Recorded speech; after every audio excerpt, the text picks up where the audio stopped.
Hello students, आज का हमारा टॉपिक होगा सेक्सुअल रिप्रोडक्शन में tissue culture, grafting and layering. ये भी असेक्सुअल रिप्रोडक्शन का पार्ट है, जैसे कि वेजिटेटिव प्रोपोगेशंस का पार्ट है।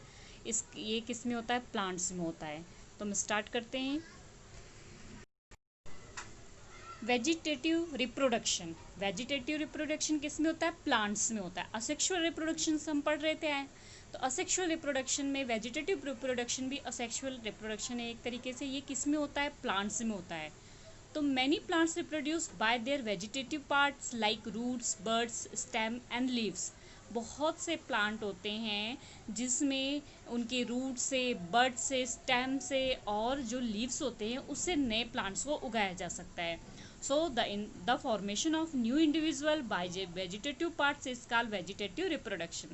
तो जो उनके वेजिटेटिव पार्ट से, जिस प्लांट के वेजिटेटिव पार्ट से न्यू इंडिविजुअल उगाया जाता है, इस प्रोसेस को क्या बोला जाता है? Vegetative reproduction. It is the definition of vegetative reproduction. It can be naturally और आर्टिफिशियल। इसको हम नेचुरली भी कर सकते हैं और आर्टिफिशियल तरीके से भी कर सकते हैं। तो कुछ हम नेचुरल तरीके भी देखते हैं और कुछ आर्टिफिशियल तरीके भी देखते हैं। नेचुरल वेजिटेशन में क्या होता है? Reproduction in this portion of the parents plants get detached and this detached portion grow into a new plant. जो पेरेंट प्लांट होता है उसके कोई भी हिस्से को क्या किया जाता है? निकाल दिया जाता है, तोड़ दिया जाता है और उससे जो है उसका न्यू जो है प्लांट ग्रो हो जाता है। इट कैन बी थ्रू, ये किसके थ्रू हो सकता है? स्वीट पोटैटो, दलिया, ये सब किससे होता है? ये रूट से होता है। It can be through stem, और इसकी जो है ये स्टेम से ग्रो होता है, जैसे कि potato, banana etcetera. It can be through leaves, जो लीव्स से न्यू प्लांट उगते हैं वो होते हैं ब्रायोफाइलम और बेगोनिया। ये तो कुछ एग्जांपल्स थे। अब हम देखते हैं आगे कि ये प्रोसेस होती कैसे। Artificial vegetative propagation, the process of artificial vegetative propagation is as follows. तो वेजिटेटिव प्रोपोगेशन जो आर्टिफिशियल होती है वो लेयरिंग, ग्राफ्टिंग और टिश्यू कल्चर के बारे में हम पढ़ते हैं। तो फर्स्ट हमारा जो है वो ग्राफ्टिंग।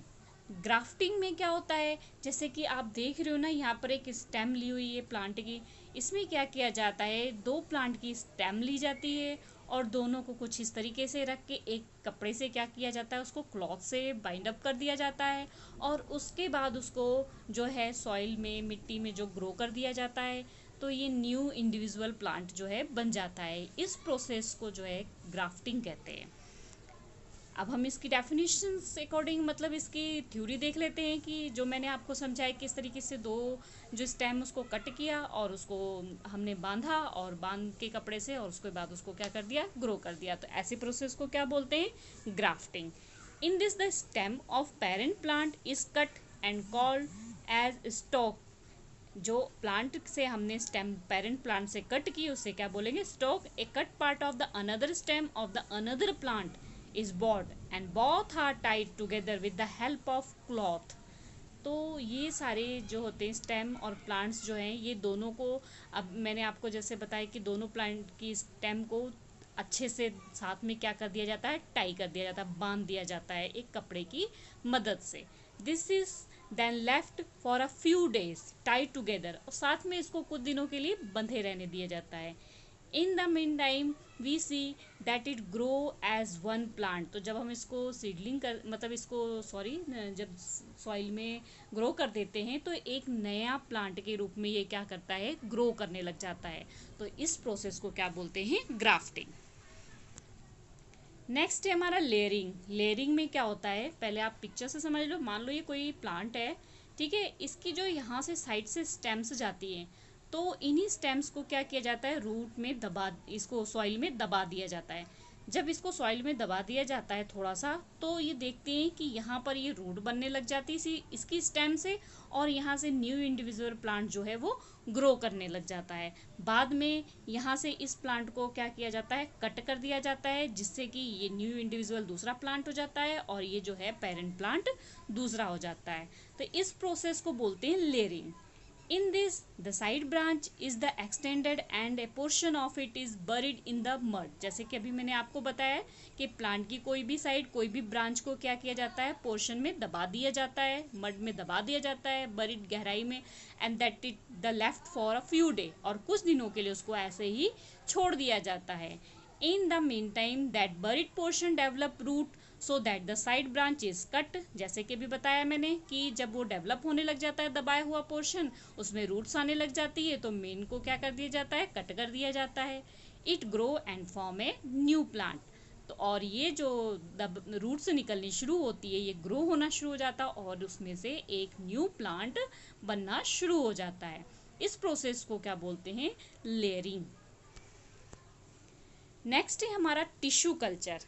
टिश्यू कल्चर क्या होता है, ये जो है आर्टिफिशियल तरीके से कैसे होता है, केमिकल के थ्रू होता है. इसमें क्या होता है, कोई प्लांट होता है जिसके अंदर कोई डिसीज़ हो जाती है, ठीक है. अब उस डिसीज़ को अलग करना है तो ये मेथड जो है यूज़ किया जाता है कि उसके अंदर वो डिसीज़ जो है वो किस चीज़ की कमी से है, कौन से न्यूट्रिएंट्स की कमी से वो डिसीज़ हुई है प्लांट में.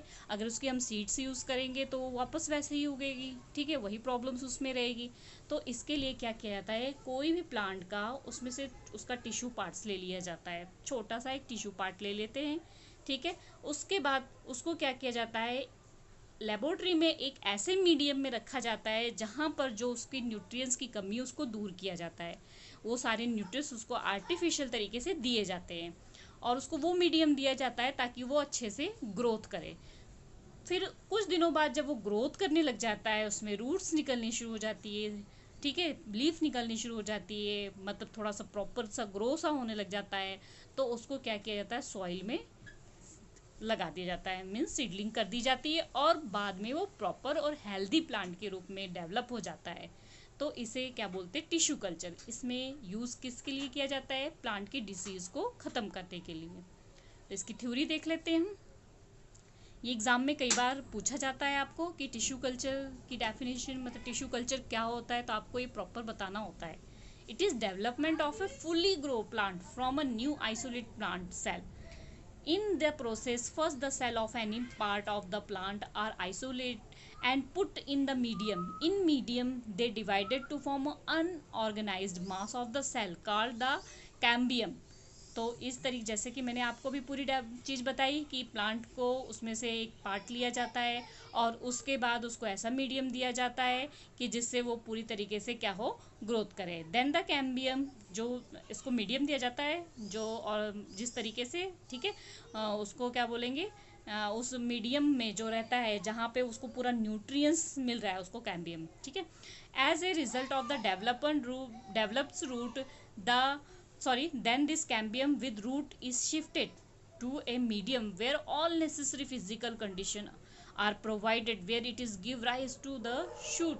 Finally, it transform into a seedling and then it is the shifted into a pot where it grow and form fully grow plant. जैसे कि अभी आपको बताया कि इसमें रूट निकलने लग जाता है, स्टेम निकलने लग जाता है, तो फाइनली इसको किस में क्या कर दिया जाता है, सीडलिंग कर दिया जाता है. और सीडलिंग करने के बाद जहाँ भी उसको पॉट में लगाना है, ज़मीन पे लगाना है, कहीं पर भी, और तो एक नेचुरली एक फुल्ली ग्रो प्लांट बनना शुरू हो जाता है. और जब उसको वो न्यूट्रिएंट्स मिल जाता है जिसकी कमी से उसके प्लांट में प्रॉब्लम्स थी, तो वो अच्छी तरीके से क्या करने लग जाता है, ग्रो करने लग जाता है और उसकी डिसीज़ क्या होती है, ख़त्म हो जाती है. तो आपको समझ आ गया टिश्यू कल्चर किस लिए यूज़ किया जाता है. किसी भी प्लांट में अगर कोई डिसीज़ हो या कोई प्रॉब्लम हो, उस प्रॉब्लम को ख़त्म करने के लिए उसको वो मीडियम दिया जाता है जिस वजह से, जिस न्यूट्रिएंट्स की कमी से उसके अंदर ये प्रॉब्लम है. आई होप आपको ये समझ में आ गया होगा, layering, grafting and tissue culture. बहुत ही इंपॉर्टेंट पार्ट है, ये भी असेक्सुअल का ही, रिप्रोडक्शन का ही पार्ट है. नेक्स्ट हमारा टॉपिक होगा sexual reproduction in male and female. Okay students.